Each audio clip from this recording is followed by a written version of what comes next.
অনেক পুরনো দিনের কথা। একটি গ্রামে একটি বৃদ্ধ লোক বসবাস করত। আর ওই বৃদ্ধ লোকটি তার ছেলেকে নিয়ে অনেক বেশি চিন্তার মধ্যে থাকত। এর কারণ হলো ওই লোকটির ছেলে কোনো কাজ করতে চাইতো না, বরং সে সারাদিন গ্রামের এদিক ওদিক ঘুরে বেড়াতো এবং খেলা করে বেড়াতো। আর এরপরে একদিন ওই বৃদ্ধ লোকটি নিজের ছেলেকে শিক্ষা দেওয়ার কথা চিন্তা করে। আর এই কারণে ওই বৃদ্ধ লোকটি তার ছেলেকে নিজের কাছে ডেকে পাঠায়। আর ওই ছেলেটিকে বলে, তুমি একবার ঘরের ভিতরে যাও। ঘরের ভিতরে আলমারির মধ্যে একটি ঘড়ি রাখা আছে, তুমি ওই ঘড়িটাকে নিয়ে এসো। এরপরে ছেলেটি ঘরের ভিতরে যায় আর ওই ঘড়িটাকে আলমারি থেকে বাইরে বার করে নিয়ে আসে। এরপরে ওই বৃদ্ধ লোকটি তার ছেলেকে বলে, এখন তুমি একটা কাজ করো, এই ঘড়িটা তুমি তোমার সঙ্গে করে বাজারে নিয়ে যাও। আর বাজারে তুমি যত লোক দেখতে পাবে সবার কাছে তুমি এই ঘড়িটার দাম জিজ্ঞেস করবে। এরপরে ওই ছেলেটি ঘড়িটা নিয়ে বাজারের দিকে রওনা দেয়। ছেলেটি বাজারে যত মানুষ দেখতে পায় প্রতিটা মানুষকে ওই ঘড়িটা দেখিয়ে ঘড়িটার মূল্য জিজ্ঞেস করে। কেউ ওই ঘড়িটার মূল্য 500 টাকা বলে, কেউ 1000 টাকা বলে, আবার কেউ 800 টাকা বলে। প্রতিটা মানুষই ওই ছেলেটিকে ওই ঘড়ির মূল্যটা আলাদা আলাদা রকমের বলে, আবার অনেক মানুষ একই রকমের দামও বলে। এরপরে ওই ছেলেটি তার বাবার কাছে ফিরে আসে আর ছেলেটি তার বাবাকে বলে, বাজারে আমি অনেক মানুষকেই জিজ্ঞেস করেছি আর সবাই এই ঘড়ির দামটা তাদের নিজের মতো করেই বলেছে। কেউ 500 টাকা বলেছে, আবার কেউ 1000 টাকা বলেছে, আবার কেউ 800 টাকা বলেছে। এরপরে ওই বৃদ্ধ লোকটি তার ছেলেকে বলে, ঠিক আছে, তুমি এখন এই ঘড়িটাকে ঘরের মধ্যে রেখে এসো আর এখন তুমি তোমার কাজ করার জন্য যেতে পারো।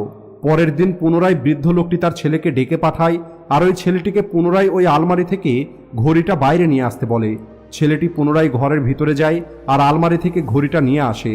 এরপরে ওই বৃদ্ধ লোকটি তার ছেলেটিকে বলে, তুমি আজ আবার বাজারে যাও আর এই ঘড়ির ভিতরে যে সময় চলছে এই সময়ের মূল্যটা তুমি জেনে এসো। ছেলেটি বুঝতে পারছিল না যে তার বাবা তাকে দিয়ে কি করাতে চাইছে।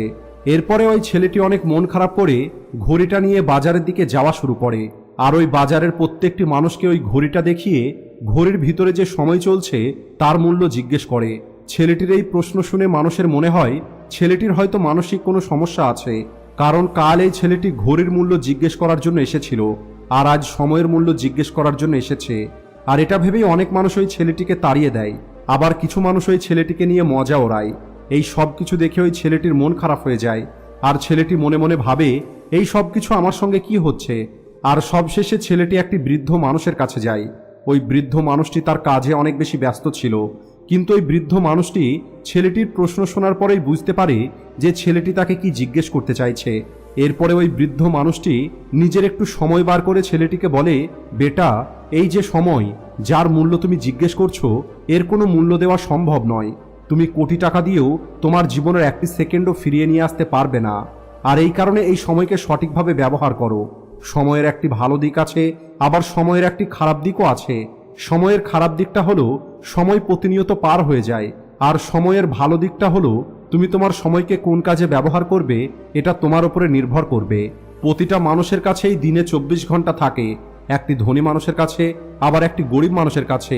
এটা কেবল তোমার হাতে আছে যে তুমি ওই সময় দিয়ে নতুন কি করতে পারো।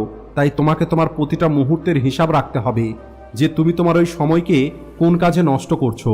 ওই বৃদ্ধ লোকটির কথা শুনে ছেলেটির চোখে জল চলে আসে। ছেলেটি তার জীবনে যে সময় নষ্ট করেছে সেই সব কথা ভেবে ছেলেটি অনেক আফসোস করে। আর এখন ছেলেটির মধ্যে অনেক বড় একটি পরিবর্তন চলে আসে। এরপরে ছেলেটি তার নিজের বাবার কাছে ফিরে আসে আর ওই ঘড়িটা তার বাবার হাতে দিয়ে সমস্ত কথা খুলে বলে। আর ওই দিনের পর থেকে ওই ছেলেটির জীবন পরিবর্তন হয়ে যায়। বন্ধুরা, বলা হয় সময় হলো সবার জন্য ফ্রি, কিন্তু এটা হলো অমূল্য। আপনি সময়কে কিনতে পারবেন না, কিন্তু আপনি সময়কে ব্যবহার করতে পারবেন। আপনি সময়কে ধরে রাখতে পারবেন না, কিন্তু আপনি এই সময়কে কাটাতে পারবেন। কিন্তু যদি একবার আপনি আপনার এই সময়কে নষ্ট করে দেন তাহলে আপনি কখনোই আপনার এই সময়টা আর ফিরে পাবেন না। তাই আপনি আপনার সময়কে সঠিকভাবে ব্যবহার করুন। সবশেষে ভিডিও ভালো লাগলে ভিডিওটিকে লাইক ও শেয়ার করতে ভুলবেন না। Thanks for watching.